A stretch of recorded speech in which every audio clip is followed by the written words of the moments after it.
Hello, everyone. Welcome back to CantinaMX Football Podcast. We are on episode 288. We're going to be talking about the Nations League semifinal and final. USA upset Mexico over there in Colorado. And, well, we're going to get all into that.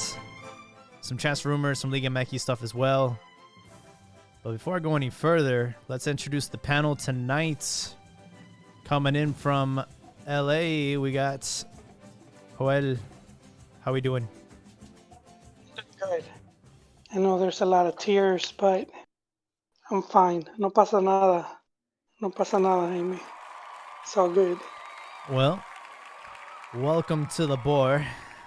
And then coming in from the south, we got Cheekies. Cheekies, how we doing? I'm feeling actually pretty happy. I'm glad, man. I'm sort of enjoying, although I am enjoying it, but there is like some annoying stuff that we could talk about later. But yeah, it was actually a pretty entertaining matchup. I did see some crazy talk about that being like better than the CONCACAF Cup a few years ago, which was wrong. But yeah, it was pretty entertaining matchup. So yeah, fun stuff. Absolutely.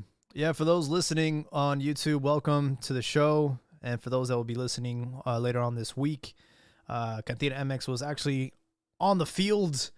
I was there in Denver, Colorado for the semi and for the final yesterday, and I still really haven't processed everything because I was on the sidelines taking photos, and you kind of get lost doing your thing, and you kind of don't really get a chance to see replays. You don't get to hear the commentary.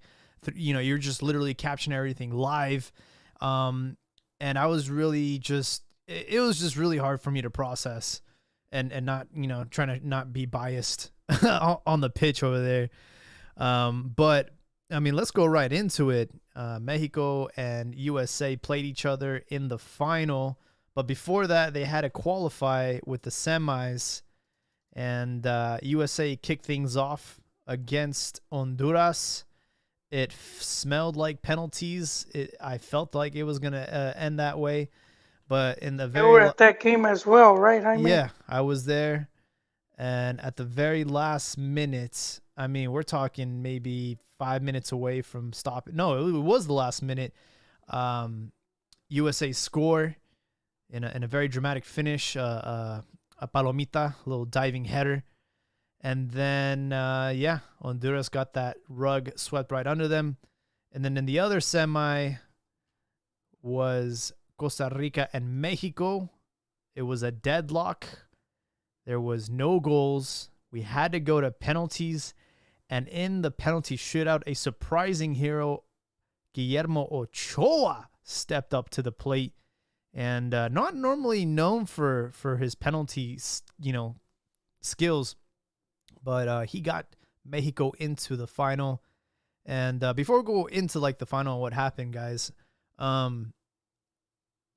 Did you guys sniff or like fear or kind of start to worry like how Mexico struggled against Costa Rica not being able to score? Sure. Yeah, it's been sort of a concern for a long time, ever since Chicharito and Raúl Jimenez, and then Chicharito not getting called up. I don't really mind. Raúl Jimenez is a good is a big loss, but Chicharito I don't mind that. I think a little bit later Chicharito can come back, but we got to deal with what we got, and I don't think bringing in like John, our homie John, he mentioned what it was this tweet. He mentioned that the next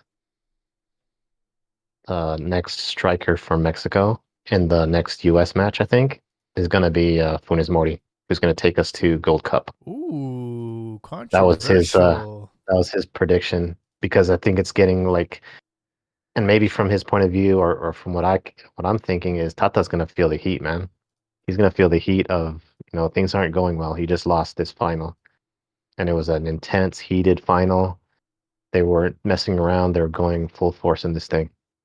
because of the But rivalry. yeah. I think the Heat is to have a striker with. I mean, if he's not going to use Chicharo, I think he pretty much discarded Vela. I Yeah. don't know where Vela is at this point. Funes Mori has to. I He's mean, he's got to uh, choose the guy. well, Well, yeah, he has to choose yeah. him now, and he has been on the national team radar since he started his process to become a Mexican citizen. So And very quickly, I don't know if this was after the match against Costa Rica or maybe leading up to it, maybe the press conference before the match started. But a lot of people were asking him like, "Hey, you guys are playing without a 9." And Tata got really defensive and said, "You're disrespecting my squad. No, we're not missing a natural striker. We have Pulido, we have Henry Martin, blah blah blah." But I'll be honest, guys. Like, the way Costa Rica was able to keep Mexico at bay, Mexico unable to really capitalize any goals, and I just know that Henry Martin just isn't the right kind of striker that we need. I knew that going into the final against US, it was gonna be tough, and I just didn't know where the goals were gonna come from. So then going into the final, Mexico wasted no time, and within the first minute, Tecatito forced a mistake and scored. And I'll be honest, man. As soon as I saw that in the first minute, I thought this is over. Like, this is in the bag. You know what I mean? Like, because USA also struggled to score goals against Honduras.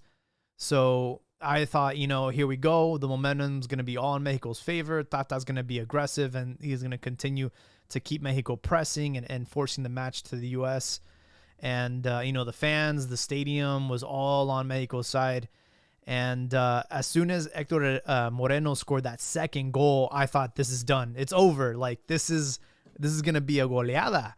And guys, what was it an offside? I don't know why the goal got canceled.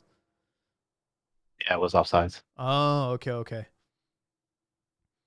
yeah, man, that would That have definitely yeah. And So of the thing, switched course, things. and then Giovanni Reina scores off a corner kick, like immediately following that VAR review. thing is though, like I think even after the first goal, the U.S. team was like I guess at the beginning you're sort of feeling each other out, Yeah, but after Mexico scored the first goal, U.S. was sort of pushing. They were pushing forward, especially after the Moreno goal and then the callback. They were pushing. They were putting some pressure on Mexico, and they were like taking control of the game for a little bit. And so they realized, okay, we're down, and you could sense like a goal was going to come. Eventually, something was going to happen. So I wasn't surprised whenever Reina got that Because opportunity. you're And saying they were more hungry. well, yeah, I mean, you're down like They because so wanted this it is more. well, there's just certain phases of the game where like, okay, we just got taken down. We got fortunate with this other called back goal. We should be down 2-0, but we're down 1-0, so let's push it. They got to get it back. It's like when you feel at that moment of the game where we can't let this go. We got to get this back. This is a rivalry. This is the final. And they were pushing forward. That's why so many people were in the box. This dude was just like sitting there and was able to get that loose ball and stick it in. And then the celebration, you can tell just by the celebration, it wasn't just like a normal game. And then continuing on, it was getting heated towards the end of the game. The players knew that this wasn't just some, Oh friendly or yeah, whatever. especially for the U.S. This was a massive game. Uh, it's been what 2 years, and the heavy criticism on having Berhalter, and it was like a lot of U.S. fans felt that the USSF slept on not hiring Tata Martino, so Yeah. they felt, and so this was like a big test for them because it's Berhalter versus Tata. It's Mexico U.S. on a final. Um, and it's a young squad that they have, and it's they've been working for something like this. So it's in many ways it was like their graduation, and but big massive win for Berhalter to get it over Tata. I mean, technically it was a draw, 2-2, Yeah, but officially, still, officially it yeah. will count as a draw. Or actually, because it went to overtime though. Actually, I don't know. Well, the regulation time is a draw, Oh, okay. and then that's so in the 90 minute of the regular match, it's a draw. But and I'm not trying to take anything away. I still think it was a massive win, and it's like, I guess it sent a message because they had, there was a lot of criticism and a lot of their fans, they just didn't believe in the team. And so to be able to pull this against the giants of the region, the Gigantes, and I think that, and if I'm not mistaken, I believe this is Tata's first defeat against a CONCACAF team, You although might, he yeah, hasn't lost, you although might, he hasn't, yeah, you might be right about yeah, that. but still I have to say he hasn't lost in the 90 minutes. And just really quick before we continue, but I think what we're seeing is that some of these teams, they're going to be more aggressive, more difficult than I'll say a lot of us were expecting. Just seeing how some of these teams ended up, and I think it's a good thing for the tournament. I think it's the first edition of the League's Cup. I know a lot of people calling it Molero and whatnot, but you sort of need one because Europe has their League's Cup. So it's not like Mexico could schedule a game against, some Euro team. Um, And I'm not sure if South America has one, but yeah, Jurgen Klinsmann and I recorded this like back in 2019 when they had announced the mm, Nations League. They interviewed him and he started laughing like this is a waste of time. He's like the very short window that you have as a national team coach to be with a group of players, number one, that's like a very limited opportunity. Number two, you want to make sure that in that window that you play the best, you play teams above your level, not below or at your level. You want to always play over. You always want to be the playing against better clubs and or better countries and stuff. And he said that the Nations League is like you're pigeonholing yourself against teams in this region that's already like a lot left to be desired. So he said it was a waste of time. He said that his challenge as a coach is always how do I get the best out of my teammate or my players. How do I get them playing at the highest level of competition? And you don't do that against Costa Rica, Honduras. You do that against Germany, Argentina, Brazil, Spain, France. You know what I mean? yeah, but those games aren't going to be available. So I mean, Yeah. you know what I mean? I mean, there's truth to what he says, but at the same time, it's like you're not going to be able to go and get friends when they're playing this similar tournament. So eventually, you are going to have to do something similar. But I think it for the region is good. I mean, you might think, we could be selfish and be like, for Mexico it sucks, but I think it's good for the region, and it reinvigorates these type of rivalries. I mean, Honduras Costa Rica game and ended up being really good. Well, I mean, at least the way they progressed, and then you had the Clásico, the Clásico del Norte, or whatever it's called. And going into the Gold Cup now, it's gonna be more saucy because you have these teams that already faced each other and they're bound to cross paths again. So it's how you start, like, this is a good way, in my opinion, of building up rivalries and giving some of these games more, putting more weight on them. Yeah. I don't know how I feel about the Nations League. It's we already have a Gold Cup. Like I don't know if this was necessary. But as all these regions are doing their own Nations League, Europe and all that, we kind of don't really have much of a choice. A couple of things that I noticed at the stadium. One that's kind of like the elephant in the room is the chant. I heard it in the first game, the USA versus Honduras. I heard it in that game, and then I heard it, Ah, and then I heard it. Yeah. So when I got I have there, to wait. I have to ask you though, was the game stopped? Did the ref stop the game? Yeah. Did he So for this for that game? yeah. Let me just give you guys the room temperature here. So, the first game kicked off very early on Thursday, like around 4. The stadium was like empty, but there was a small Hondureño crowd. Like there were a few. They're like the Marines. There were the few in the crowd, but they were loud, man. They were very loud. They were. You could hear every time they would chant. Wait, Jaime, are you sure they were Cruz Azul? I mean, Honduras and not Cruz Azul fans? I'll get into that too, but there was a lot of blue. Let me just say that. So yeah, I mean there was a gang like of them like right behind me, so I could hear them the whole game. I could hear them, and again the games were not played at full capacity. I think the overall attendance was like 34,000 that first game. So the first game did get stopped by the referee as a warning, right? It didn't go any further than that. And then the main event, Mexico versus Costa Rica, the chant happened again. And, the fans had already been warned the game before, but they got warned again. And the referee, and this was very, very towards the end of the game. I'll be honest. I think the referee was very lenient in that match because I heard it within like the first 20 minutes of the game. And I even tweeted it, said, hey, like it took 20 minutes for the first chant of the game.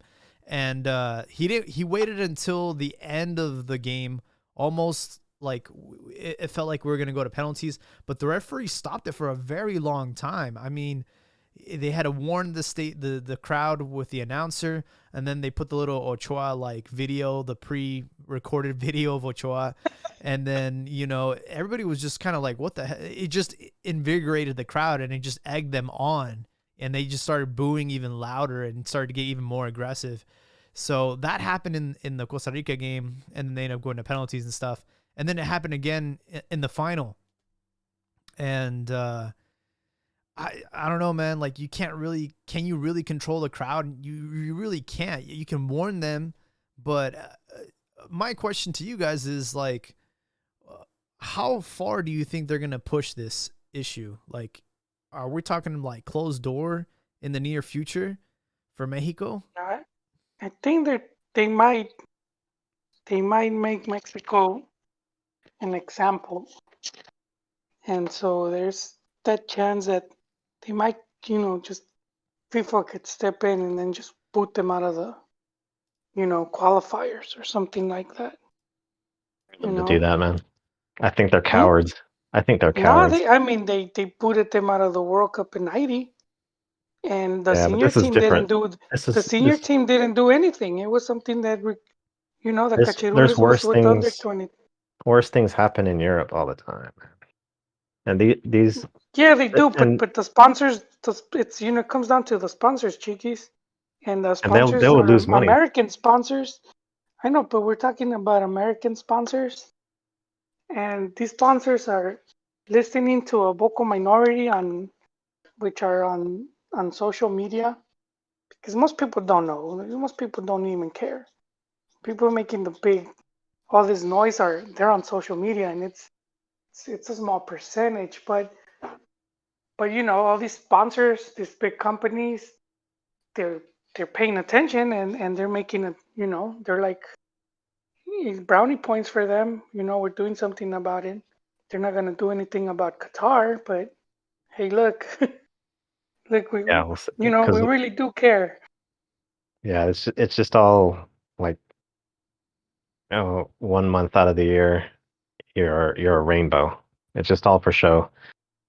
Well, So yeah, that, I exactly. mean, And if then they that's lose even money that, though, Chiquis, you bring it up. It's right on that month. It's a lose-lose situation for everyone involved because number one, are you really going to make an example of Mexico when they are your biggest cash cow in the region? yeah, exactly.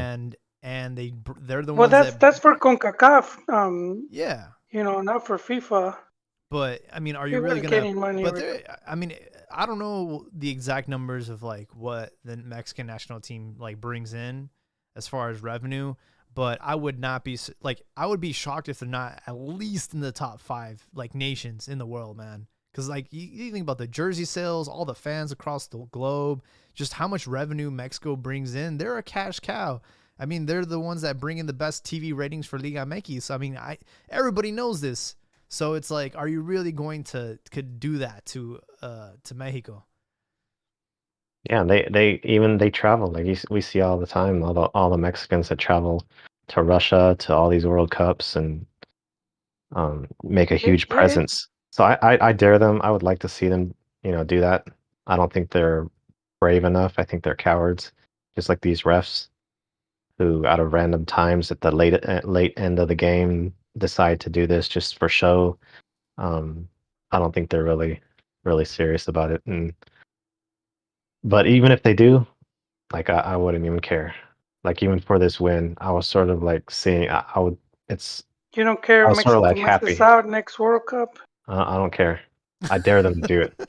Damn, Chiquis. Just like I don't care that Mexico lost this game. I'm sort of happy that they lost, so that they can be Damn. exposed and go back to the drawing board. It's sort of like I said before, if Mexico were to lose out on that World Cup, back with Chepo and Yeah. back then, I would have been like, okay, good.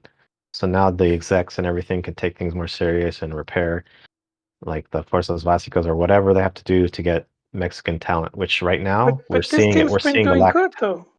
We're seeing the lack of talent right now. There's no. There's But no. that's more to When had do with Chiquis. when I'll had say this. I'm sorry, go on. I was just saying, when have you seen Mexico be worried about depth? Usually, we're talking about the United States being, having 11 good players, and then their depth is just where they fail. Now Mexico is all worried about like our depth up front. We don't have Well, Chicharito. We don't have Raúl and all this stuff. big, because that's what happens when the league, it went into like the whole 11 foreigners. Yep. They, There you go. and so that's the consequences of what we're seeing now. That there's just not that many players because the league sort of sabotaged themselves. Yep. So that's what's got to be fixed. And it also goes down to the clubs like Chivas and Pumas. What are they doing to bring up the youth players? Yeah, but see, they're not the thing. That's not their job. It's not to feed the national team. It's not their job, but if they did their job in Fuerzas Básicas, it would naturally occur. They would naturally feed the national team. Chivas has to go look at Pachuca, has to go look at Tigres, has to go look at all these other teams to Tigres, grab. Like, Tigres, the club that brought up Chaca Rodriguez. You want more of that? yeah, You want more? Heck yeah, man. Chaka's legit, man. Everyone's hating on Chaka and stuff, and they think they know more than Tata Martino. Like all these Checa dudes, Leon. you see, like, oh, Oh bring in yeah, man. Lainez, bring in, take out Chaka, take out Gallardo, and all these stuff. Who are you gonna put Yeah. in? And let's see how the result changes. People kick out the ball, for corner kicks or for whatever all the time. It just happens. Yeah, it's just in the matter of how No it one like, happened. yeah, people are quick to pick out like, oh, that dude, man, get that dude out of here. And He must be doing something right because he continues to get called up, not just by Tata. He's been called up, by I think Osorio as well. So it's just one of those things where I don't know. Is it lack of depth, or maybe are we just not? I have no idea, man. But yeah, the coach. I trust the coach who's with the team, who's works with the team, who's behind the scenes more than these guys on Twitter, these fans on Twitter who are just watching on their little 18-inch TV oh, on a Chiquis, cardboard box. it's what I've been saying about Buse, man. You know, Oh yeah, I it's the read same all thing. this criticism, and I'm like, you guys really think you know more than Buse, who's been Yeah, coaching for like? You think you could see these errors and he can't? it's I'm like like, the there's what is it called? obviously The other arm. stuff. Hmm? It's like backseat driving or armchair. What is it? it's not Armchair necessarily. quarterbacking. Yeah, it's not necessarily that they don't see it. It's just it's more of a fact of maybe they're just because of their pedigree they kind of refuse to change. Because they're old and experienced, and they think they know everything, and they're not open to new. But also it's like expectations because it's like we expect the team to play a certain way or to finish in a certain spot, and then they don't reach that, and so then the fans will assume it's a total or massive failure, or coach doesn't know what he's doing. But even if we see the outcome of where they were at, that's not easy to achieve. We for some reason we just take it as a given that the team should be here, the team should be this good. Um, There's a lot of assumptions, I must say. yeah. So, as far as the chant goes, like, do you guys really think it's going away, or I personally, I think that, as you know, I don't agree with it. I think it is kind of like outdated. Like, we need to switch it up. We need to try something new. Yeah, But I thought it was stop being funny a long time ago. yeah, But I think Mexico needs to sort of say, they could handle the fans in Mexico, but in the US it's different. it is different. So because you could have people from, other Latinos, and they And don't care, they're still gonna say it. and that's They're gonna exactly be in the crowd. that's exactly what happened, because again, this happened in the USA Honduras game. So it wasn't just Mexico; it was the the Honduran fans. Although, because it was a double header at that time, there had been a lot of Mexican fans in the stands. So it's like, you can't just put the blame on Mexico. This happened in both matches. But you know what? A lot of times the Mex fans don't even go in. Yeah. They don't even. They'll stay outside in the tailgate. They don't even go in for the first game. I've seen it many times where it's Oh yeah, double header absolutely. and they're just outside doing carne asada or whatnot, or still on their way to the stadium, and then they show up once the game's about to start. They'll completely just not watch the game, which I always thought was like, you're missing out. This is my solution. If you are the national team, you need to get reach out to your marketing guys, and this is what you do. This is what people do on TikTok every single day. You just create a new trend, a new thing. You go in there and you're like, hey, let's replace this with something even funner or cooler, appropriate but catchy, easy to say at every kickoff. I remember that Fwa guy, like that video that went viral. Oh yeah. I remember for a little bit they did Fwa, you know what I mean? That's all you got to do. All you got to do is plant the seed, change it to something fun or whatever, but also still catchy and easy to do. I think that's why people would use that chant all the time, because it's like, it's just easy, and it's at every goal kick. So that's what you do. You just create a new thing for people to do. Same thing with the chants, man. Like it was always Cielito Lindo. Like, I heard it in the games, and I'm just like, this is cringe, bro. Like, it's time we start doing new chants.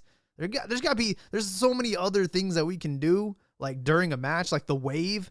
Like, there are people still doing the wave. It's like, come on, man. Like, we're in 2021, man. We need to start doing some other cool stuff. You're lucky they retired the matraca. Probably too young to have seen the matraca. Did you see it, Chiquis? Yeah, that's just annoying. It's a 1980s. I can't describe. It's like a wooden thing. Oh, like a round cylinder wooden with like a handle. Like it does. And then you would like bring it, and it would make a cracking sound. It's like, I used to see him at games in Oakland at the Coliseum when Mexico would come out to play. And I've seen somebody with someone like a hella big one. It was hella loud. You know what also got sort of disappeared? The horns. Yeah, the vuvuzuelas. You just gotta let it naturally they go weren't vuvuzuelas. They were horns, homie. Vuvuzela was that's the African one. That was the African one, but I know way before Mexico vuvuzuela had its own. They had they appropriated or nah, they probably have their own one, but I was like, hey, why can't you vuvuzuela, man? Because that's not what it was called. We've been having this, bro. What are you talking about? It's just gotta go away naturally. You just gotta ignore it. I don't think. I mean, we've obviously tried to ignore this chant, and it's all this stuff is cringe. Like, it's just gotta go away with time. It just gotta just sort of naturally go away. like all these little campaigns and stuff, and that's all good. But ain't nobody listening to that and gonna be like, oh man, that's really, that's gonna really change my mind. It's all about insulting, and in the heat of the moment, it's all about saying the worst thing you can about the opposing team. Yeah, And that's one of the worst things and that's just not like that's not a soccer thing. That's a Mexican culture thing. it is a culture thing. Like you even see In England. Chicharito. Oh, go ahead. Well, just real quick, Chicharito will say that stuff all the time, like when he's playing video games, or even like if What do we you say, hear him Chiquis? What do we say? Tell us. he'll just say. I mean, okay, so he won't say that. Or he might very well say that, but he'll just anything you describe, you can use that word to describe any little thing. Like Well, I if you think trip, friends is if you common trip, among friends. Friends will use it with each other. yeah, that's the same. That's the same thing. But even like in the streets, like when people are talking about it, and it's mostly just like crude and maybe if you want to say uneducated and crude, like people will use all these cuss words and stuff all the time, and that's just the way some cultures are. Yeah, yeah. You can't say it's offensive if you're like, I don't know, like you can't be Well, FIFA. anything. You can't be But FIFA and look, say look, this is anything. offensive, and then also This is at the same time, Russia and Qatar just pretend like, oh, they don't have their own issues with homosexuality and stuff. Mothers, like well, they got like worse. on There's Mother's worse Day. stuff. They're tossing people out of roofs. But I mean, What it's about? way what's what? Oh, go ahead, man. Sorry. No. I'm just saying like the whole offensive thing because it's like it depends. Like when you hear one of the favorite right here at the cantina, la concha tu madre, and I'll hear that it's gonna make me laugh. I'm not gonna find it offensive. I'm gonna think of bread. But like in South America, That's that's what a I big thought of when I insult. first heard it. And that's something like what if I was to say, mothers, like especially like on Mother's Day or whatever, they're not something to be made fun of. They're not something to be like saying all these gross things and cuss words and stuff and all that stuff. So why don't we be offended by that? Why don't we have a ban, a step 1, 2, 3, and 4 for like any type of cuss word? Like I remember Lisa like or some other people also saying like I used to say it and now I've changed. Oh, I said it in Brazil and now I've stopped. I remember my first game at it was with you. Oh, you were there, Juan, in Pasadena, Yes. and all my friends and everyone was around. Well, okay, so you don't know. I don't know if you know this, but I don't. I try to not cuss at all. I don't say any kind of cuss word. So everyone Yeah, around we've me was seen. saying that p word, and the only reason why I didn't say it was because I don't try to cuss anything. So that's the only reason I never said it. But if you did back in the day, then it wasn't. That's just the way it is. So maybe, you know, for you to be original and not do it from the very beginning, there's got to be some type of like what do you want? You want a gentle cookie? gentleman You want gentle to? no, I'm just proving a point. There's some Yeah. type of gentlemanly way, like Well, the yeah. Queen's English type of talk, not Yums talking all this stuff that Joel I doesn't understand. I You got to can. have certain Yeah. level of executiveness, like Joel or not Joel, Ron won't go into the stadium and sit with the commoners. He'll be up in the palco and stuff, and he won't wear a t-shirt. He'll wear I a commend you collared shirt. for going, for trying to not swear and stuff. I don't know how you get angry and not swear, but I mean, I respect that. He has words like fudge and stuff like Fudge. Gosh darn it. fudge. Which is totally cringe, but It is. whatever. It's actually harder not to cuss than it is to cuss, so I respect that. Um I forgot what I was gonna say. Oh, I was gonna say in England when there's a huge blooper or mistake, uh, you'll hear the fans go, "Hey!" and it's like funny and like it's not offensive at all. It's just like we're all just like banter and stuff. So like I've seen that culture over there in England, and like they have a different way of sort of like egging on the goalie or egging on a player just without cussing. You know what I mean? Yeah, maybe this is only an issue because of the sponsors, and because Ah, it's the U.S. sponsors, I see. and it's all these people here that on social media and then tagging the sponsors and that's what it comes down to. So that's where all the pressure is coming from. And it was just like a small group because if they were really following football, there's a lot to tag. Yeah. There's a bunch of stuff that, and like you said, far worse. But that happened during the World Cup and Yeah. it made enough noise where it's become a thing. And fortunately, it was Mex took you know, Yeah. they were the ones that got singled out. It's like you see all these, you could see a police car is hiding. There's all these cars speeding and they go after one. And it seems unfair, but they weren't Uh, going to be able to catch all of them. Ricardo says, be consistent. If you're going to penalize a team, I agree. Like that's what I'm saying. It's like, why single us out? Like, if you really are for the greater good, or you don't want to be offensive, or you want to live in this utopia, then you need to tend to your own garden, man. Like FIFA's corrupt as hell, and they've had World Cups controversially have won the bids for in Qatar, a lot of oil money and their practices and their beliefs. Same thing with Russia. But they turn a blind eye to money, so it's like that's why I'm upset about that. But kind of Well, moving, again, it's yeah, like I'm telling you, it's not so much FIFA. It's like all these sponsors that are like putting the pressure on. yeah. Yeah, FIFA wouldn't care, dude.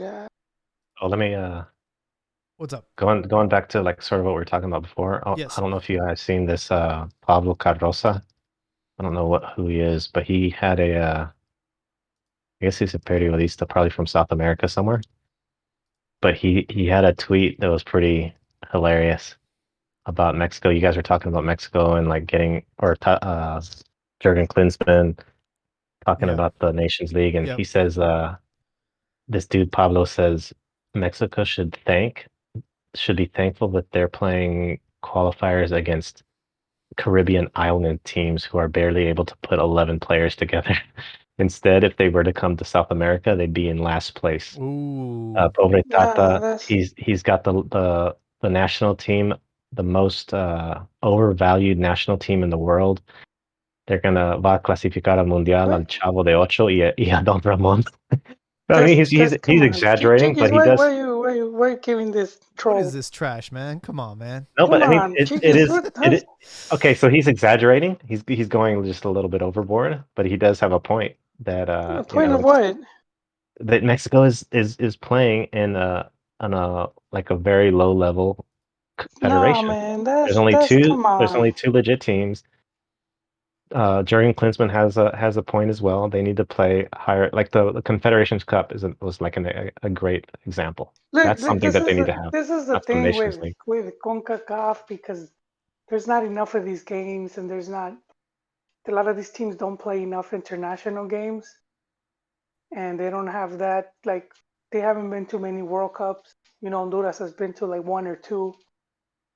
So they're looked down upon, but that doesn't mean that these teams like that they're always, permanently suck or they're not capable of doing anything. We saw what Costa Rica did. What was it, 2014? Yep. They had that big run, Fortunate on Quarterfinals. that. and we've seen.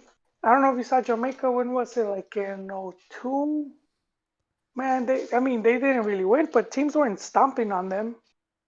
And we've had like Copa Americas where Honduras win, and they like, what's it, Honduras and who else? I mean, they were balling. I mean, so that's the thing. These teams don't get enough chances to do their thing, but they don't. It's not like you can just like stomp on these dudes. Yet a lot of that's based on like some old Yeah. results from way back when, but The thing that's about it is just not though, how it is. it's out of our control. We didn't choose to be in this region. It just happened to be that way. So all you can do is beat what's in front of you. And I don't understand the logic behind, well, come to Comebol and you guys will be like, dude, we've participated. In fact, you guys have stopped inviting us to your tournaments because, I mean, we've done a pretty good job considering all the disadvantages once we do participating in Copa America and Libertadores, but I mean, we've been asking, to get reinvited, and that's not on us. That's on Comebol. You know what I mean? So it is what it is, man. But yeah, don't feed the Nah, man, trolls.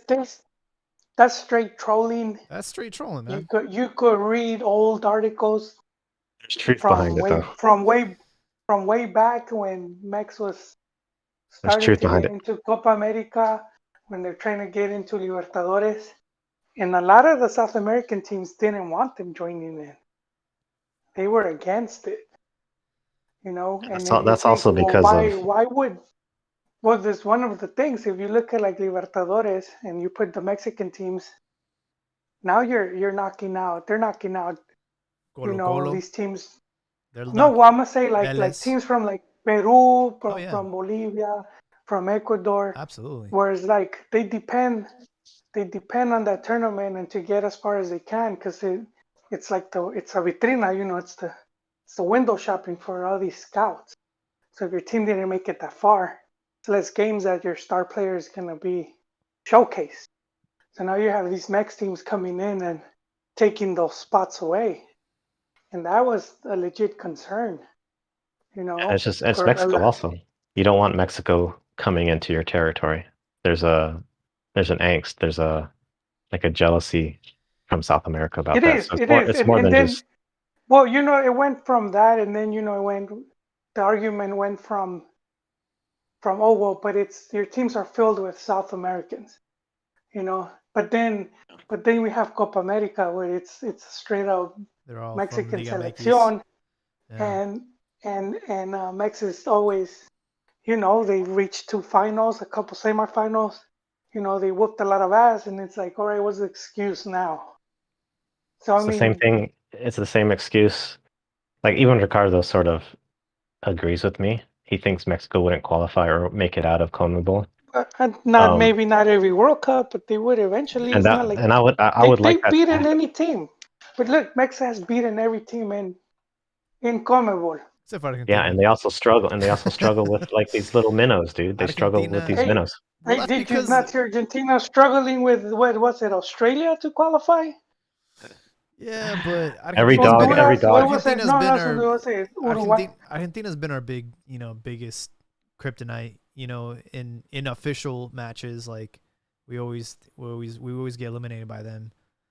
So you just got to keep playing them. That would be the benefit is you don't run into them in the round of 16 every 4 years. You run into them as you're trying to qualify, and that eventually you get better as a nation because you're in that region playing against the best of the best. But yeah, You've got to play against the best, and that's not what. yeah, it's kind of a beating a dead horse at this point. We're not invited to Copa America. That's the reality. We have the Nations League, which is even limiting our window even more. So all you can do is beat what's in front of you, and that is the United States. Kind of going back to the game, going full circle. And they can't do it. Well, let me go back full circle real quick Yeah. because the South Americans getting all angsty and upset and laughing at Mexico is sort of the way Mexico, now that they lost, does with the United States. They consider the United States and have for a long time as a non-soccer nation, which they pretty much are because Mexico brags that look, we're locales here in the United States. There's more Mexican fans in Denver than there are United States fans. And we're king of CONCACAF and they're all big. And then all of a sudden they go out and lose just like they did last night. And then they complain and they make fun of Pulisic for quieting the crowd and putting his finger up to his lips, telling everyone to shush. And it's like pretty funny you doing that in the United States in your own, home country. And like the Mexican fans are so sour about Pulisic doing that. They're sour about Alexi Lalas making, saying that these fans are despicable for throwing things on the field and hitting even the own Mexican player. They hit what's his name, Henry Martin, upside the head with a bottle or something. And oh no, Alexis Lalas is trash. And then it's just a hilarious, and that's what I like about this loss is just the hilariousness of all these Mexican fans, and they're mostly Pocho fans, trying to make themselves feel good just because their team lost and getting all upset and salty. It's My ridiculous. my biggest problem, and I saw it yesterday. I was there. Is it brings out the worst in everybody. That's the way I look at this rivalry. It's not just about the game. It's obviously about something else. I don't know what it is. There's always been this tension between Mexico and USA, and like you do mention, like you go into why is it, and this could only happen in the US Mexico rivalry, that in your own country you are shushing the crowd like that. You don't see that anywhere else. You don't go to a Brazil Argentina game. You don't see Brazil uh on the road or at home being overwhelmed by majority Argentina fans. Like only here, this is such What a weird, unique situation where, it depends, man, because you do have places now. Like if you probably went to Germany and they were to play Turkey, oh yeah, maybe like in Frankfurt, you probably get something similar. like I France and mean, Algeria. Like I understand, like there are some connections, but here, you know what I mean. Like in Colorado, we're not in we're not in like Los Angeles. We're not in California. We're in Colorado. You know what I mean? It's like a lot of white people.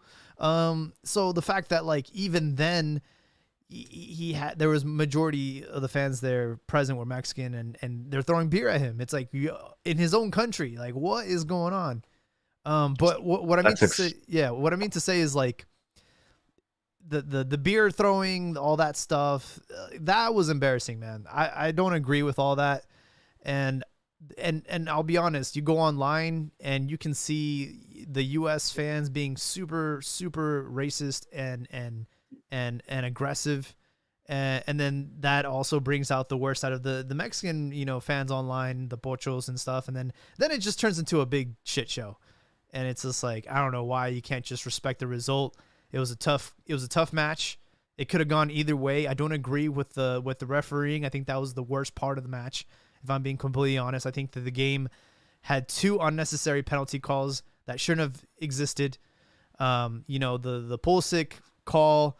We're already almost at penalties, man. You don't need to call that a penalty. You don't need to go to VAR, and then you don't have to do a makeup call on the other side, a handball, and get pressured in by the crowd and get pressured in by Tata and get pressured in by everybody. It was two wrongs don't make a right. It should have just went straight to PKs, and that would have been fair and square. But yeah, that's just my take on the whole thing. Yeah, because this even happened, like this rivalry was even heated back in the days of Sage. If you look at those like old World Cup games, when Sage would be like fighting the US players and stuff, and they would be sort of competitive games. And it goes back to the US is like this rich, wealthy country where a lot of Mexicans go to. And they're on another level, economically or whatever, and Mexico is not. But Mexico has soccer, and that's where they dominate. And the pride to be able to go to a powerful country like the US and then beat them in this sport was great. And when that changed, that's like really humiliating. And you sort of have this inferiority complex where you're like, man, how can this happen? And the reason why the US does not have many fans in the stadium is obvious and it's normal because the US is not a soccer country. Mexico, Mexicans have immigrated to the US in so huge numbers that of course it's going to be clear, since they're a soccer country, that they're going to be filling up these stadiums and the US is not. So it's even more humiliating for Mexico to lose. And it's no big surprise where Pulisic scores a goal and then he runs to whatever corner there is, and all of a sudden he gets doused. He gets yelled at, and he's like, "Oh, that's the wrong corner. He just chose the wrong corner." And of course he's gonna shush them. If he would have went to a corner where there's a bunch of American fans, then yeah, he would have been okay. But Yeah, there was a yeah, huge flock of USA fans behind the goalie. The goalie that came in to save the game for US. They had a bunch. That's where all the fans were. All the US fans. Everybody else was Mexican, like in that whole crowd. So he definitely picked the wrong side and the wrong corner to celebrate. He should have went back to his bench. That would have been safer. thing real quick to get across all this like rivalry stuff. And I didn't watch this because I heard about CBS Sports broadcast, and I didn't I wasn't gonna watch that because I just knew, and It's you gonna be could tell it was biased. cringe. You could tell it was And cringe, and yeah, you sort of talked about it before when you said Memo Ochoa isn't known as the stopper. penalty stopper. Yeah. Oh, how dare you say that, man? When Janely Farias is Oh my God. boosting him up, and then on this broadcast allegedly hit her and Guch Onyewu and Charlie Davis were creating some type of banter and rivalry, smack talk, back and forth on the broadcast, to where Gooch actually told her, "I'm going to come across and choke you," and then he later apologized. And then Wow. she was arguing with Charlie Davis was defending Zach Steffen, and she was defending. It was just like totally fabricated and trying to build up some type of drama for the viewership, and it's just ridiculous. And the arguments were pitiful. Also, I was just hoping that what I think I mentioned it on Twitter or something. It would have been perfect if Zach Steffen would have stayed in the game, not gotten injured, and they would have went to penalty kicks, and then he would have won the game off of penalty kicks. That would have been like egg on her face, but um, it worked out differently. But still, Ochoa didn't block it, and the reserve keeper uh, blocked Guardados, which wasn't really a good shot anyway. But I don't agree with him taking the penalty. He did not start yeah, the match. There were other players that had played the full 120 minutes that were more deserving of taking that penalty kick. I'm thinking of one man in particular. Her name is Irving Chucky Lozano.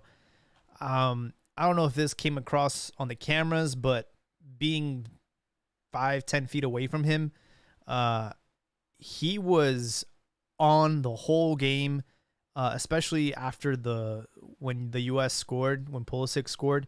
He was yelling at the ball boys because they were taking too long. He was grabbing he was just so aggressive and he was so upset, man. You could tell that he was like the most unhappy. He was the unhappiest player on that pitch, and I think he at one point choked a U.S. player towards the end. I got a photo of it, but Damn. I think that he should have been the one that should have took the penalty. Um, I don't agree with Guardado. I know seniority and he's the captain, but he did not start that game. He came into that game a little bit too late, in my opinion. I think it should have been someone that was there from minute zero. And Sometimes it's decided beforehand, though.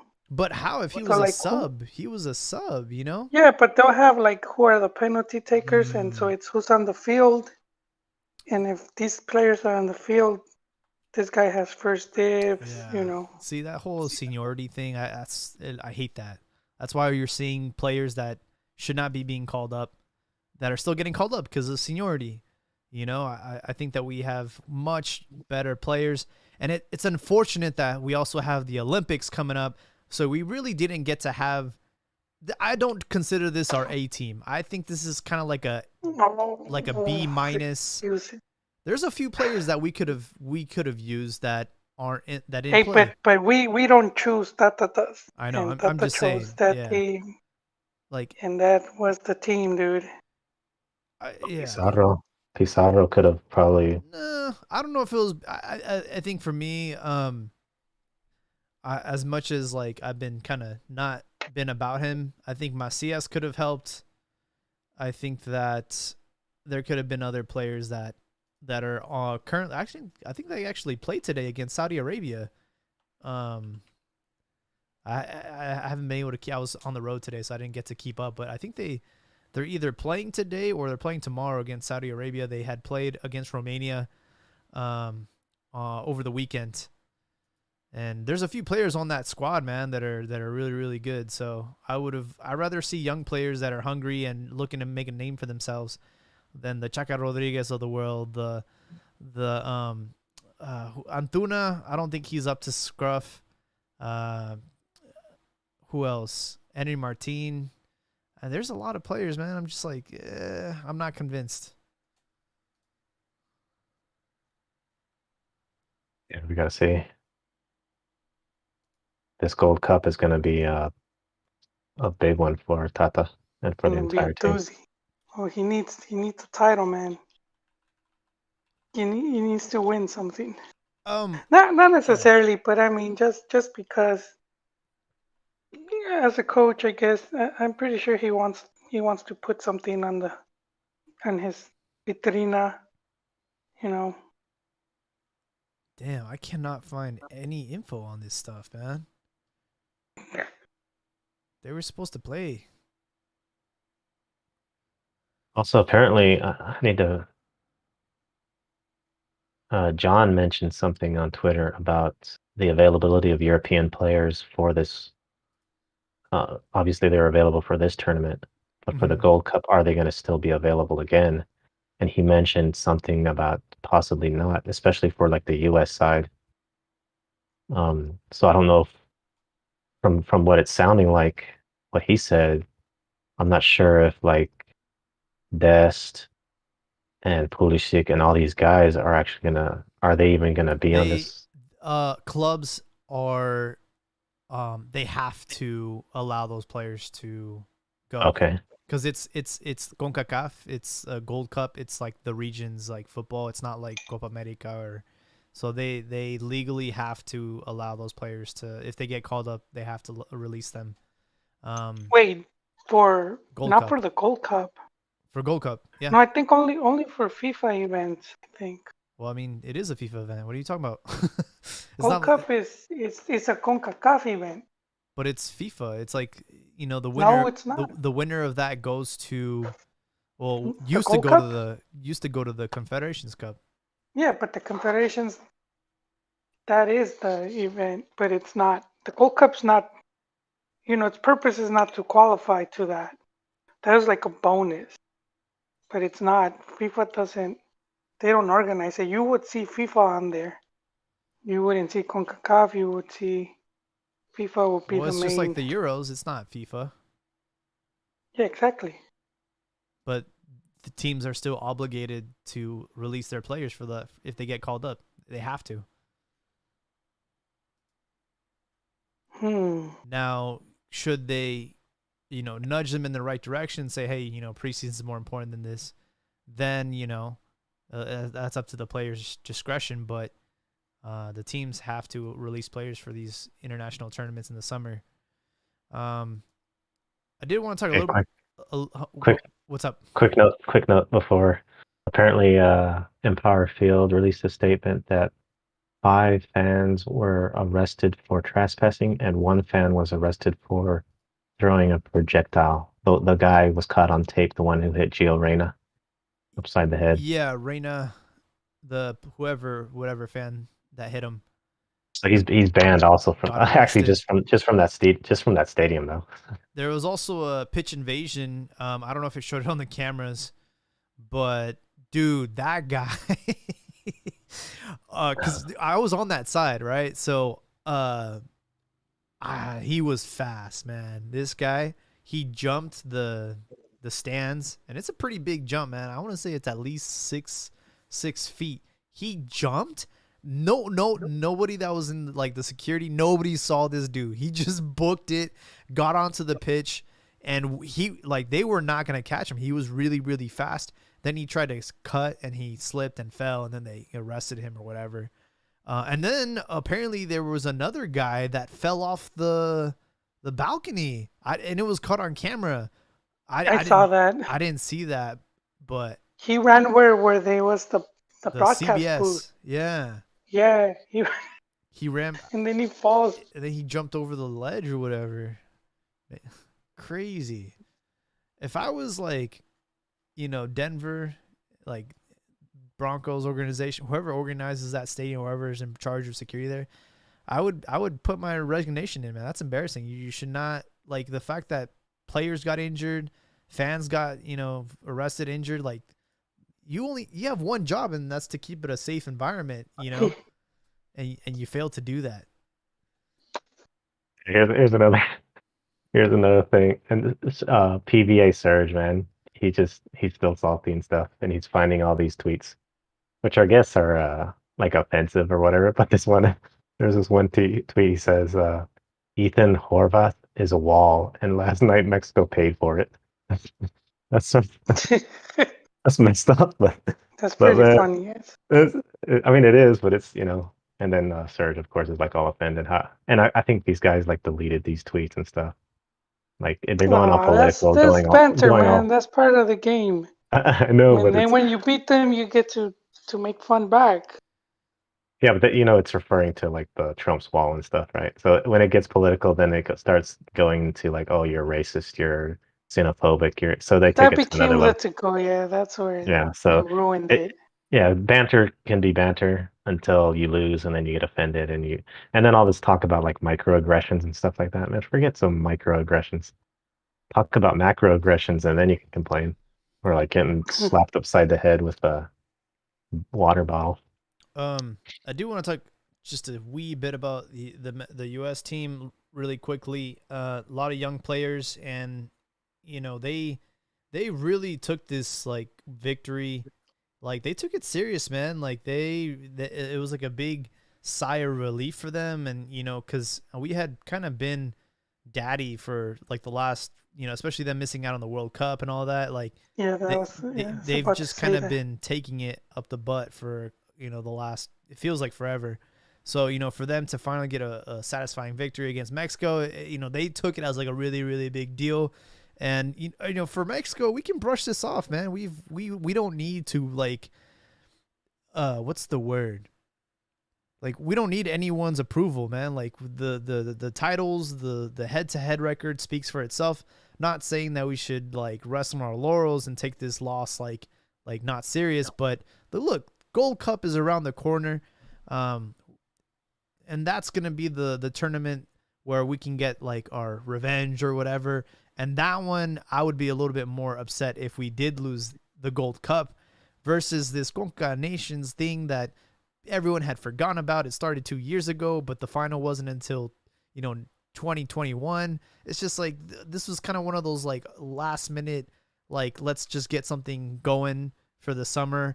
But it's really, to me, I don't think it's that big of a deal. If anything, it exposed Mexico's terrible, terrible tactics as far as set piece defending. It's something that's been a glaring issue for a while, and hopefully things will. Hopefully, Tata will make adjustments. Starting with we need a striker.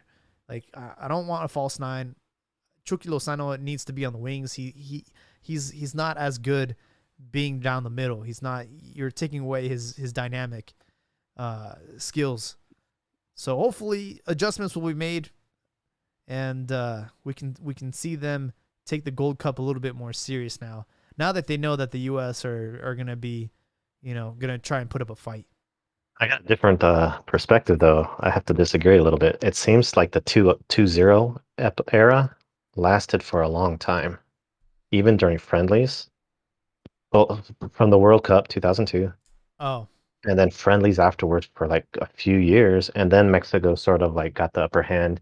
But since they didn't play too often, it was like only like I want to say like 3 games even where Mexico was like, okay, they're rolling.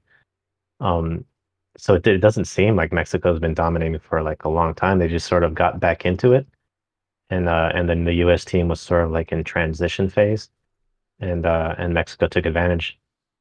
And then now sort Been of it like like the 10 U.S. years though.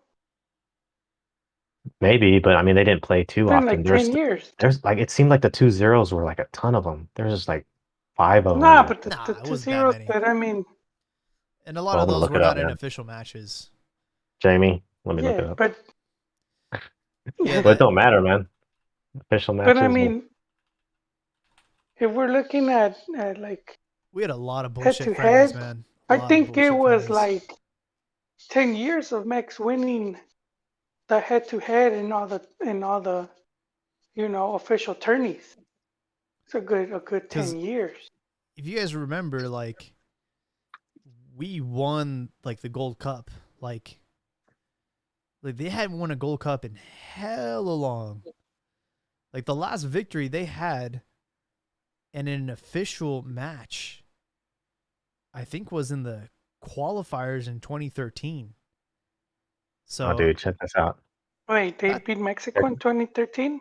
yeah, when Mexico was going through that that huge problem when they were almost not gonna qualify, they beat Mexico Oh 2-0. yeah, That was 2013. I the forgot. last Yeah, with time Tena. that was the last time they beat us in a official match. We're not talking friendlies. Yeah, see, so 2013. almost So 10 years. So Told you, that's a Chiquis. long time, so man. check. No, dude, check this out. Okay, so the last win I'll by the send you. U.S. was a friendly in 2018, 1-0. Yeah, that was a good Then friendly. World Cup qualifier 2-1 Mexico wins. CONCACAF Cup 3-2. But in 2015 in a friendly 2-0. World Cup qualifier 2013 2-0. Yeah, it's the one I was A talking about. friendly 1-0. And then there's like and then so that's like from 2011 or 2012 to Yeah, but remember that 2015. 5-0 victory in the Gold Cup Yeah, final? yeah, I'm getting Yeah. there. And then there's the 4-2 win in Pasadena, 2-1 win Mexico, and then the 5-0 win Mexico. So that's three Yeah. in a row there. Those are official. And then a World Cup qualifier in 2010, 2-0, Gold Cup final 2-1, a friendly 2-0 US. And then finally, of course, in Azteca, a 2-1 win, 2005 by Mexico, and then 1-0. So there's like another 2-0, another 2-0, Yeah, but a and then lot I of these think are friendlies, man. They're not in official tournaments. there's a few there. So I mean, there's a mix of Friendlies are both. And friendlies. friendlies were heated though. Mexico wasn't playing around, and that's one of the friendlies. Of course, I think was when Rafa Marquez got even a. I think that was a World Cup qualifier though, where he went in and got a red card against Howard. He tried to like slam into the goalkeeper or something. It wasn't like some Mexico just like messing around with the U.S. Anytime Mexico Well, I plays the mean, U.S., yeah, they're like going in full force. there's always going to be that extra bit of aggressiveness and animosity on the pitch. But again, last official like this from 2013 to now. This is barely their first like official quote unquote victory in the Nations League. So that's what I'm saying. Like eventually they were gonna get a victory. It's just inevitable. But again, I'm not really concerned. A lion does not lose sleep over the opinion of a sheep, man. It's just see us in the Gold Cup. We'll get our rematch. It won't even be close. Oh, it sounds Eek. overconfident, Jaime. Yeah, If it wasn't for those set pieces, this game would have been 2-0. Done. I, Done I deal. think that I that's the think the problem though. games Set are gonna be pieces. like these. Like, I I'm not don't. impressed. I'm not impressed with Pulisic. He didn't show up until overtime. Hey, 2 cups in 8 days. He didn't even play in the Jaime, Champions League final, man. He was over there he polishing wasn't. boots.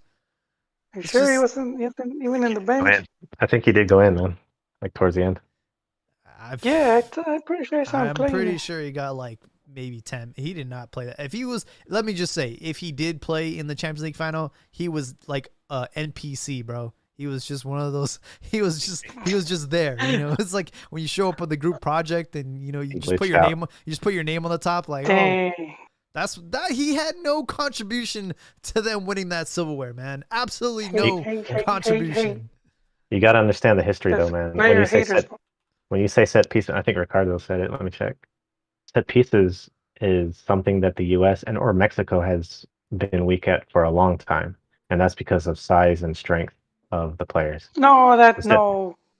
yeah, But exactly, that used to dude. be back in the days. If you look at the average height, the Mexico team, it's gone way up. You Not know, compared to so not that compared to other teams excuse, though. Not compared to other yeah, teams. man, It's still you'll not the be same. surprised. All they have are a No, few. it's All they dude, have are come like on, like a few dudes though, man. They cool, don't go, have no, the go. quantity. What? You're gonna They have have two him or where it three. matters. You're gonna have two or three defensive center backs that are gonna be tall. Whereas the U.S. is gonna have a forward that's tall, a midfielder that's tall, and then their whole back line that's tall. Wait, So we Bro, don't need to how is guess. We could just go and check, there's Cheeky. are we Only really there was a way of checking. are we really talking about like physical advantages over here? what set Yeah, pieces is, dude? You brought out set pieces. Set pieces is all yeah, about the height. because No, And but it was because because of Osorio, he didn't know how to arrange them, organize the defense. It wasn't because they were taller or they can jump higher. It's just because they didn't know how to defend correctly. Oh, the goal that what's his name? And he's not even that tall. Who scored the goal off the header?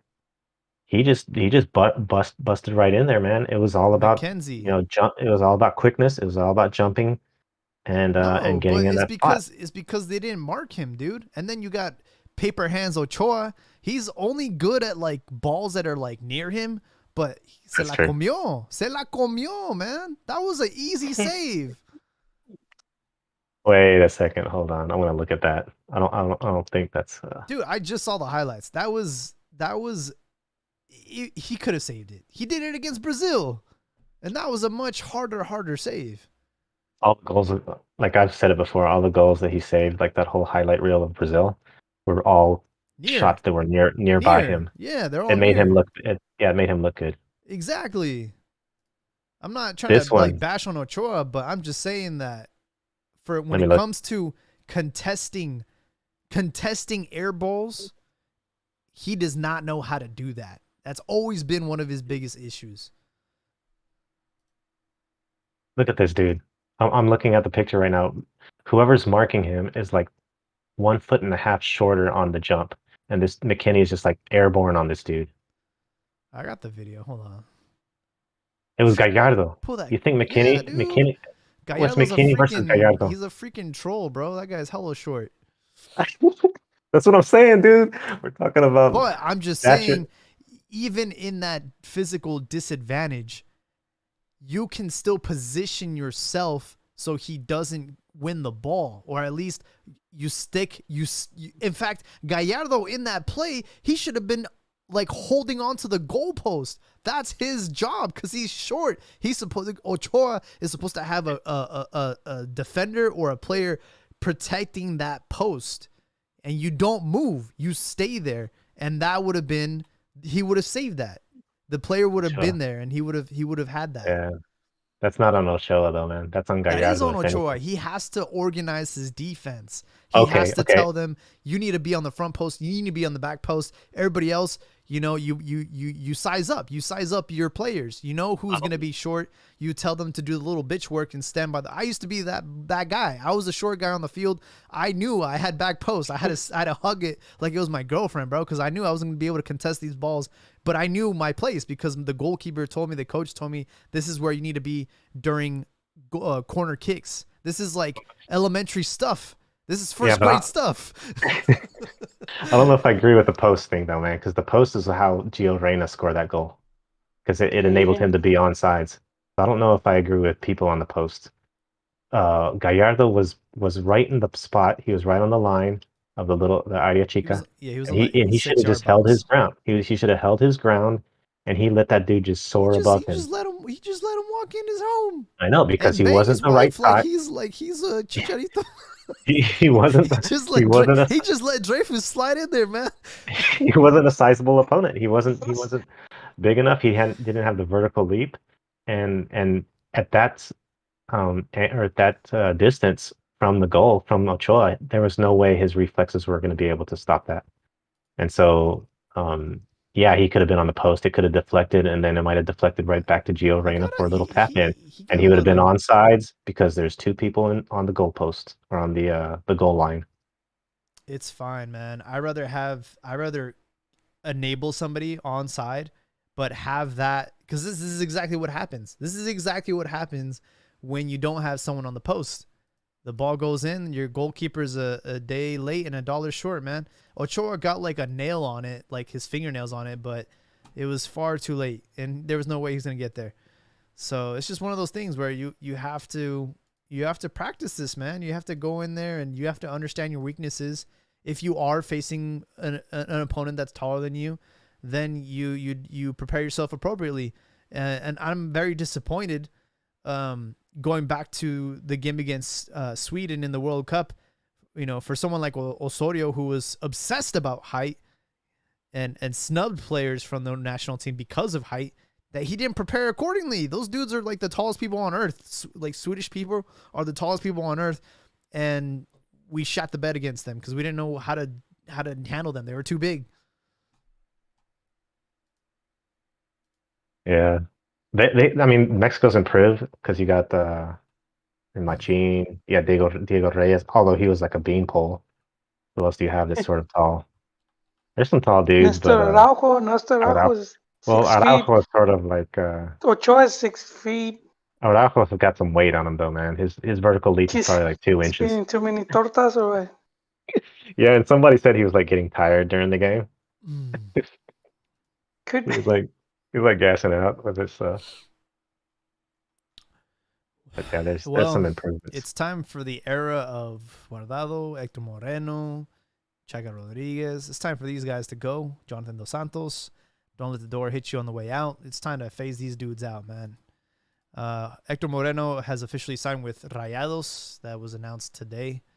So, Joel, we did not get him. I was kind of banking on Chivas getting a veteran center back. Well, But well, the good thing, well, not good thing, but there's a possibility maybe Cesar Montes, you know. I hope so, man. Something. There's also, for some reason, a rumor of Pizarro, which I don't know. I'm like, with what money? How? Someone explain that one to me. Puro humo. Unless it's like a loan deal. Yeah. The real reason we lost yesterday is because there was a lot of Cruz Azul fans in the stands. I took some photos. I got them on tape. I caught them in 4K, man. I saw a big ass Cruz Azul fan. I saw another girl with like a Cruz Azul jersey in the front row, man. You can't miss it. I'm like, giving us that bad juju. Does that even still apply? I don't think that. Yeah, they're champions, man. They are. Yeah. So yeah, you need to find a new team to bully now.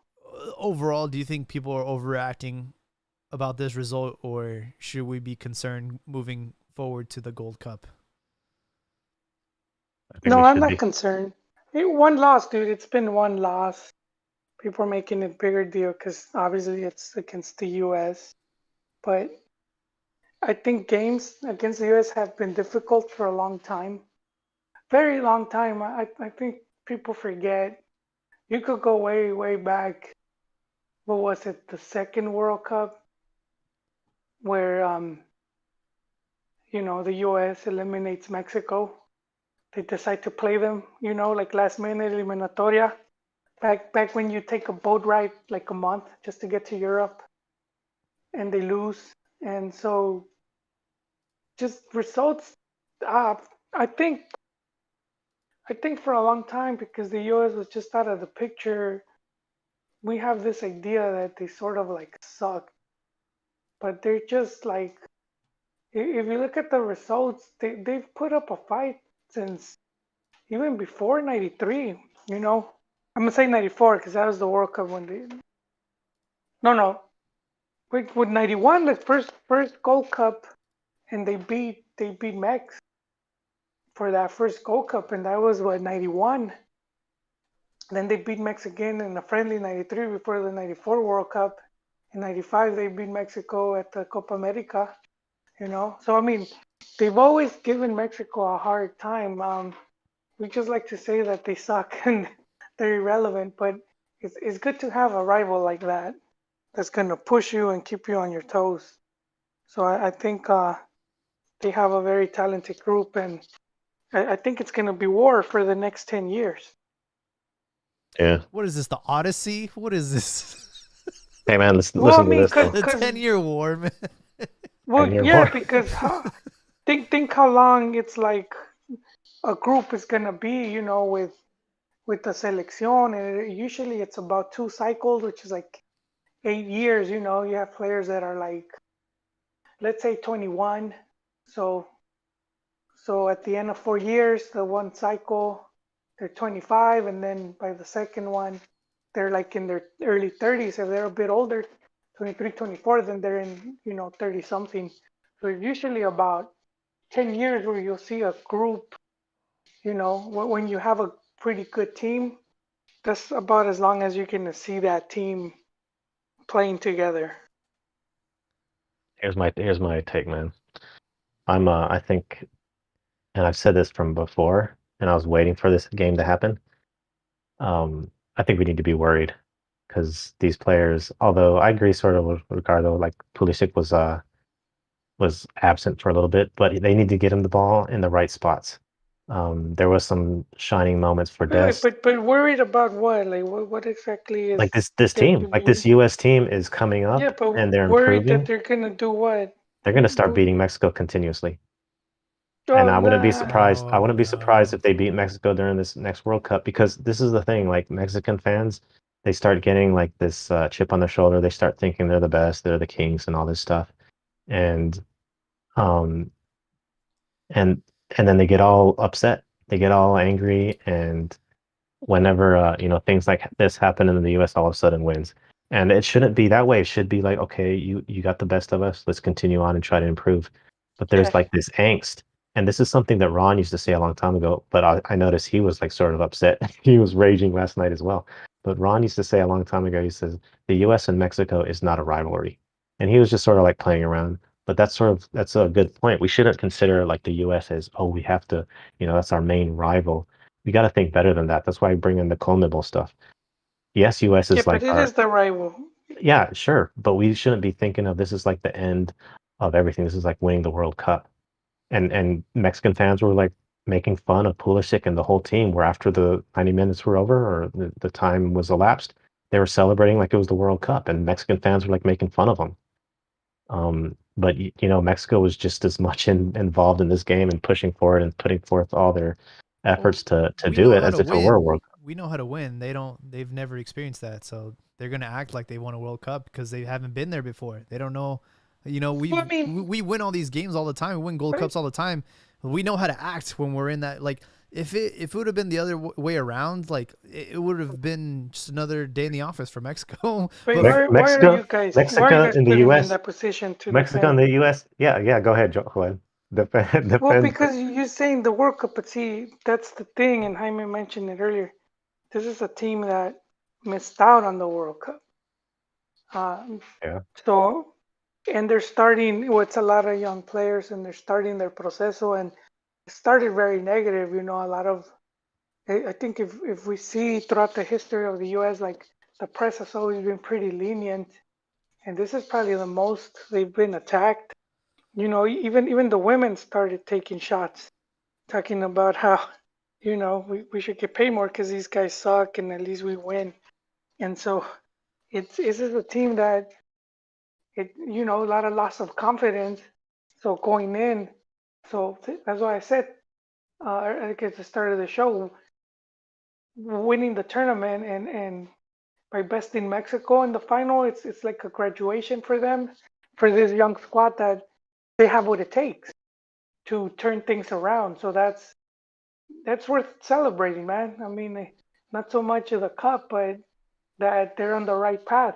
Like I said earlier, like a lot of the fans didn't want Berhalter; they wanted Tata, and this was the final: Berhalter versus Tata, and to best him is sort of like Federation could see, like, see, we didn't, we did right in choosing this guy. all I'm yeah, and saying they is for a group of players that are primarily in Europe, I'm unimpressed. Serginho Dest plays for Barcelona. He did nothing. You look at Reyna, he picked up a sloppy second ball in the box. Good for him. Tap away.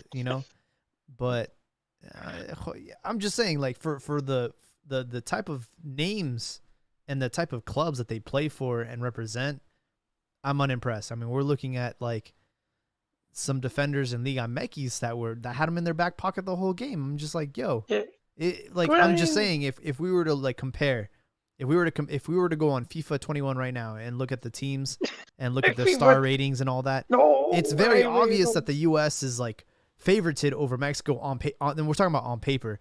But the reality Yeah, is, it was a very close game. It could have gone either way. And for for Mexico's national team, majority of the players that were called up are playing in domestically. They're playing in Mexico. but So I mean, I blame the media because I do think the media they overhype the whole the Eurocentral Eurocentrist, just just because they play over there and you know how they. And then the Mex media, I know they're gonna hit the panic button, and that's gonna be their selling point, and how you know sky is falling and all that. I've seen it too many times. This isn't the first. This isn't Um, your first rodeo. so nah, man, I don't think. As talented as these guys are, I don't expect them to be world beaters. But I do see a team that's going to be very competitive, that's going to give a lot of headaches and put up fights. So I do see that happening. And again, they've been together for about 2 years. I may give them a bit more, you know. So I mean, we'll see what happens.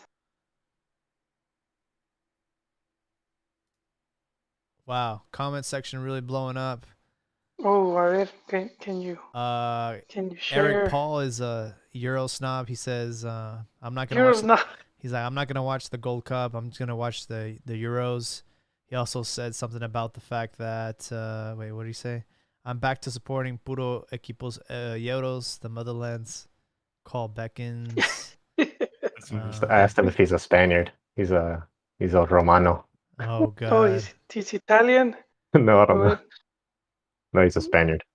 oh, but I yeah, asked him if he was a Spaniard. of Roman. Giovanna Avalo says, yeah, it hurts to get told we're going to lose to the U.S., but I think still because it's not about soccer, it's about the tension between the countries."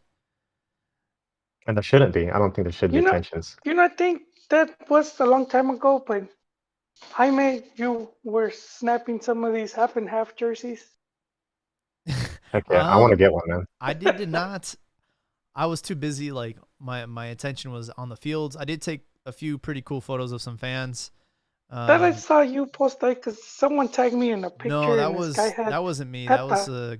that was Chiquis. He found some guy wearing a half Mexico, half USA jersey. That was Stray. I stole it from Stray. He posted Oh, saying Dosa Uno was the one that because he's like I guess he's like a pocho. He's like sort of likes the U.S. and so they is always that make fun of them saying, the La Cuache? Is that guy?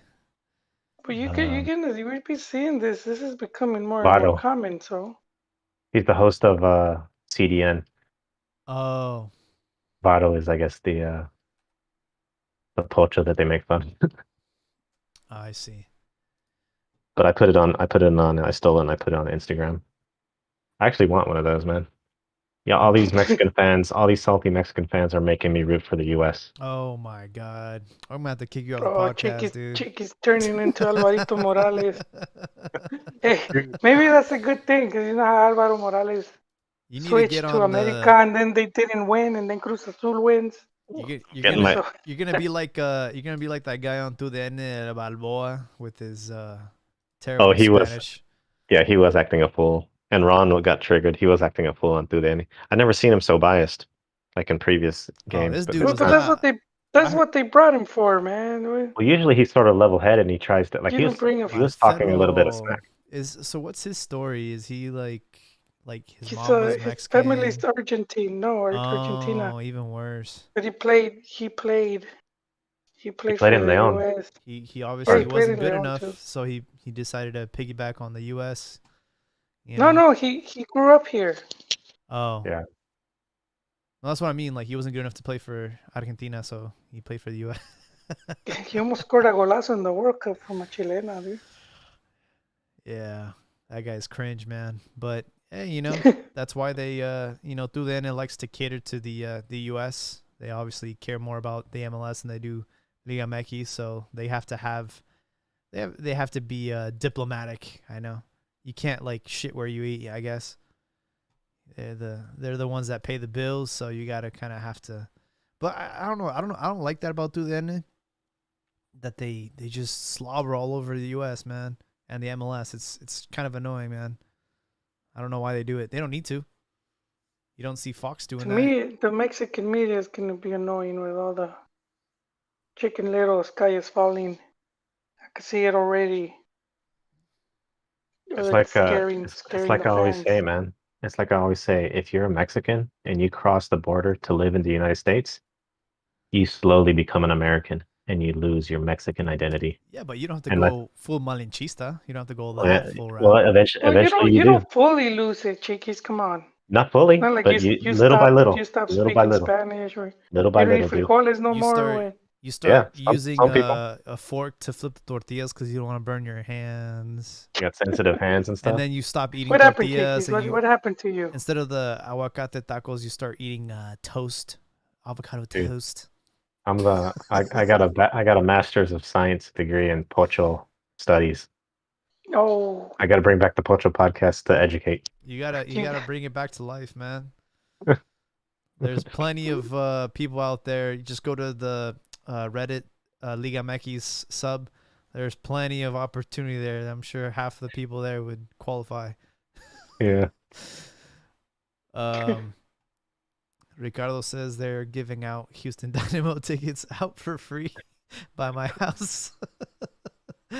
There's no more big draw in Houston, right? There's no more Cubo Torres, so who's their big guy now? Huh. where is Cubo? He was there with the He was Pumas. at Where is he? Atlanta. No. Oh, he came back. He was at Came back to. Tijuana and then Pumas, and then he went to Atlanta United. Yeah. Winding down.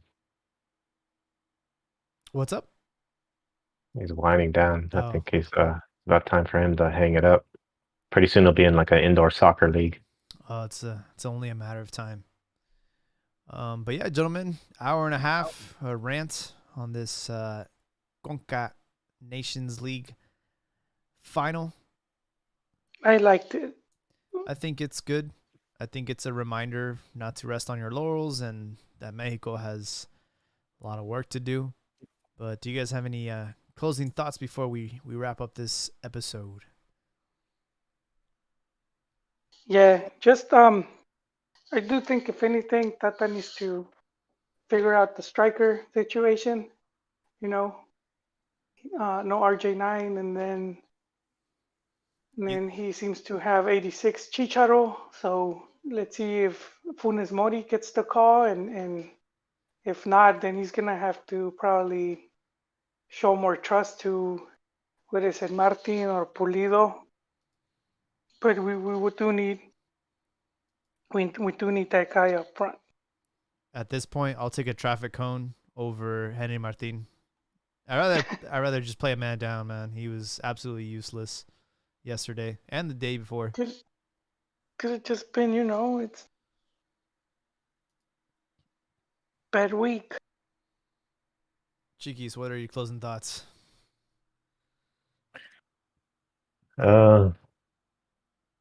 US needs to get Pulisic at the ball in open space.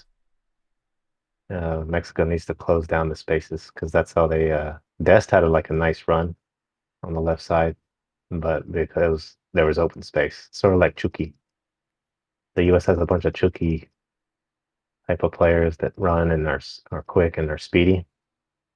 But hopefully Mexico, Tata Martino, like Juan said, could figure out the forward position. And because I did, even though I'm sort of being like a US type of apologist or whatever, I did have some excitement when Mexico scored some goals. So I still am a Mexico fan. For now. I'm just kidding. We'll see if that changes. I want to get a jersey though, man. Next time I go, maybe I'll get That a black half one, and half, that black, the half and half. a I half thought and you half wanted jersey. that black and pink. I don't like. I'll tell you the truth. I don't like that black and pink jersey. I don't like it at all. And I don't know what the design. It looks like kind of like some Native American stuff, like a carpet. Yeah, I'm not a You'll big find fan in of it either. Arizona or something. Yeah. Seeing it in I person, like. I still can't Yeah, wrap my head around I like it. green. I like green. I actually saw a fan in the state. I should have took a photo of somebody wearing that jersey, the pink one, but it was a counterfeit. It was green instead of pink, and I was like, oh, I can dig this. This one actually looks better than the real one. Pirata shirt. Yeah. Someone just you can actually buy them online. I've seen it. I'm like, I might have to get that one. That one actually looks good.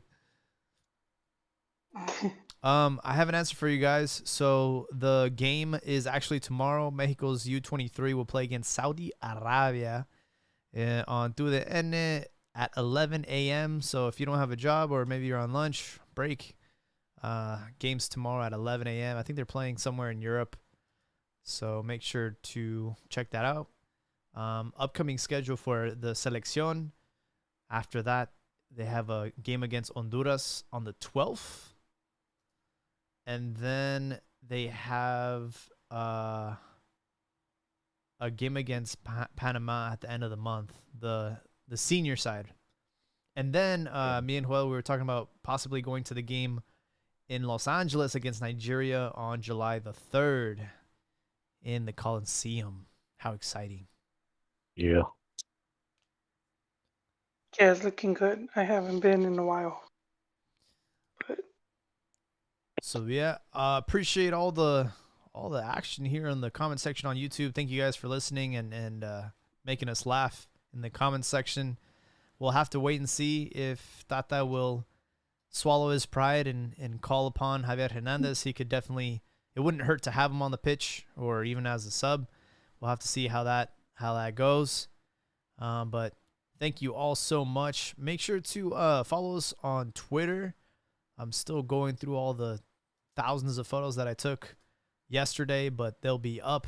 I'll be sharing them via Twitter, so make sure to check our page, and hope everyone has a fantastic night.